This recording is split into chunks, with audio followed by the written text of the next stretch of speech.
Now, a lot of you might be thinking that it's taking way too long for you to heal from the traumatic experience of narcissistic abuse. And there's talk out there of something called prolonged grief, which is a real thing. It's prolonged grief. But we have to be careful with talking about prolonged grief because it can sound hopeless. My name is Kevin. This is The Royal We.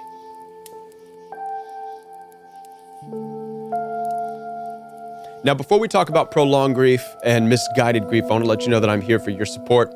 Down in the description box below this video, you'll find access to my calendar where you can schedule one-on-one time with me, and I look forward to talking with you, so head on down there and schedule some time. Now, there's a couple things I want to say in this message. First and foremost, with the idea of prolonged grief, I don't want you to fall into the trap of thinking that you have to be healed within a year or within 2 years. And if you don't, you're put in this category of people who are floating out in space and you're never going to come back down to the ground. It's just not true. I've said this before and I'll say it again. Healing from trauma, healing from suffering in this life is not a race. It's not about who can come back down to the earth quickest.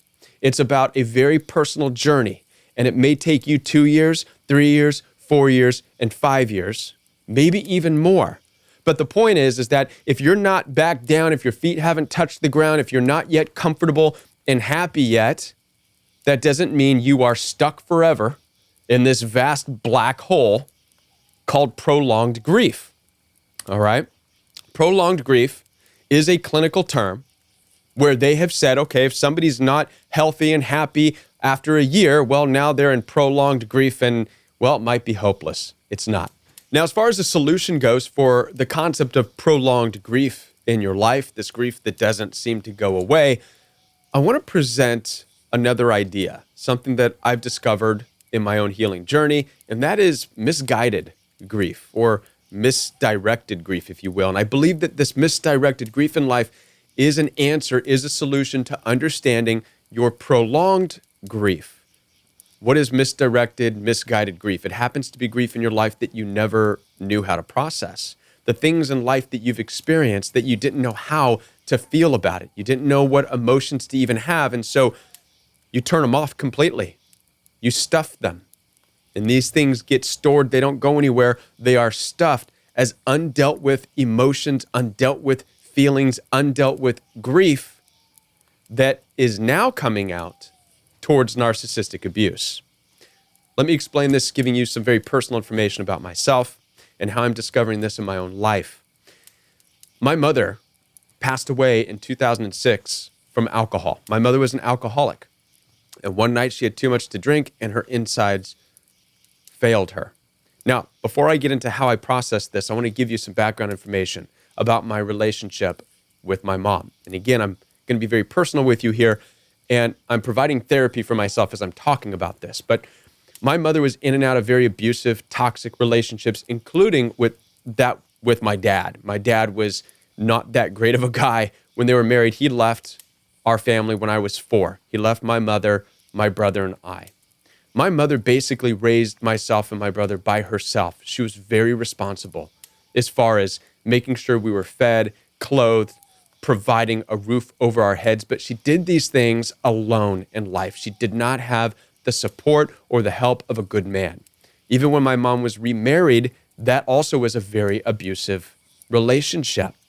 As a result of my mother being a very responsible person, making sure we were fed and clothed and taken care of in all these ways, she turned to alcohol. Alcohol was her coping mechanism. On one hand, growing up, I respected my mother. She was the only authority that we had in life. She was the one taking on the responsibility of taking care of us. But on the other hand, her alcoholism was out of control. As an early teen, I would find my mother, both me and my little brother would find her collapsed, covered in her own vomit and piss.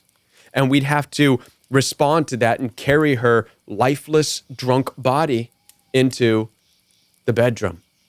Having to witness this, being exposed to this, I didn't know how to feel about that. I didn't know how to process that.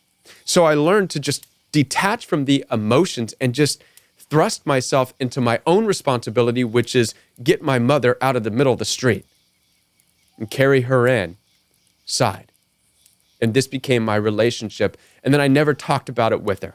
She wouldn't be willing to talk about these things. As a matter of fact, my mother was in denial. Oftentimes, my brother and I would say, Mom, you were passed out in the middle of the street. She would insist, nuh-uh, that didn't happen. Yeah, it happened. No, we're not going to talk about it. And that was it. So I learned to cut off and not be able to process the emotions or the feelings that I had towards what I was witnessing. So fast forward to 2006, my mother dies. Strangely, or not so strangely, I didn't know how to feel about it.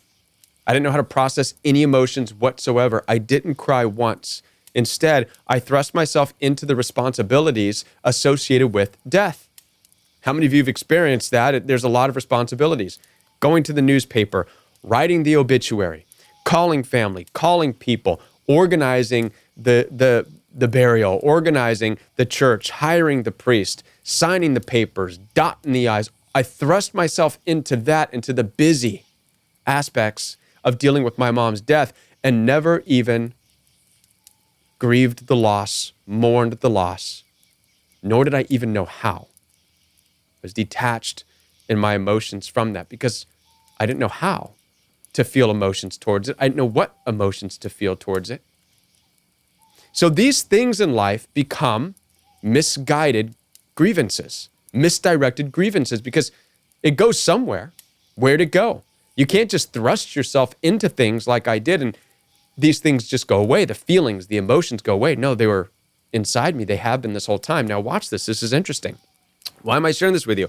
Because I get involved with in-laws, my wife's siblings, and I experience verbal, mental, emotional abuse, gaslighting, manipulation, all these things that I can easily point out and say, now that is angering. Now it becomes very easy to be angry at that stuff. But I'm wondering, why is it taking years? Why am I angry about this for years? Because I understand how to process my anger towards that. I understand how to feel the betrayal and be mad and be angry.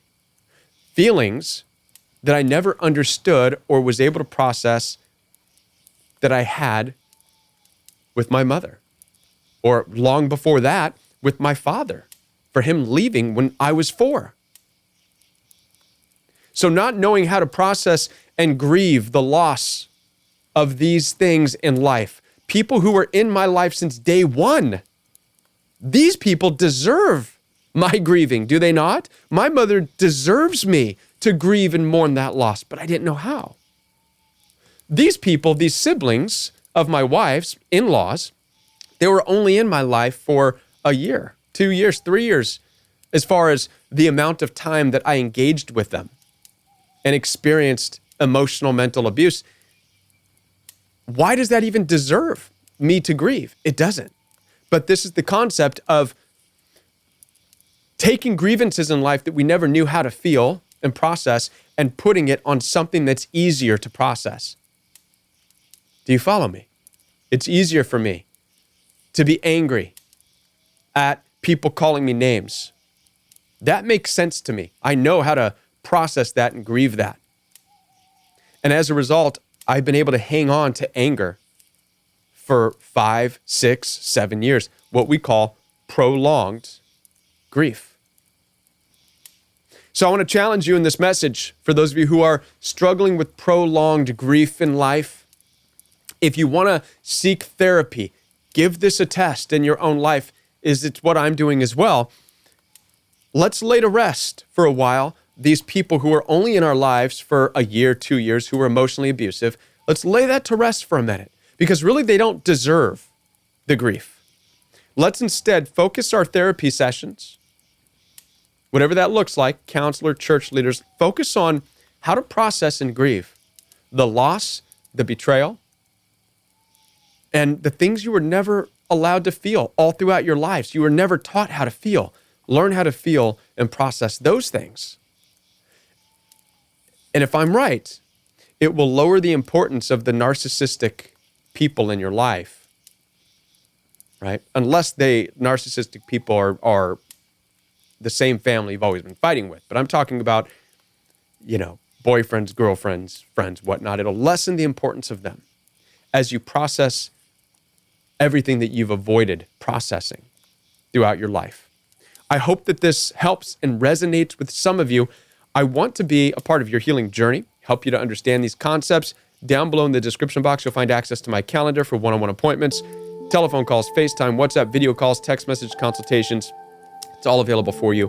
So head on down there. The links are down below in the description, and I'll be back with more videos for you right here on The Royal We.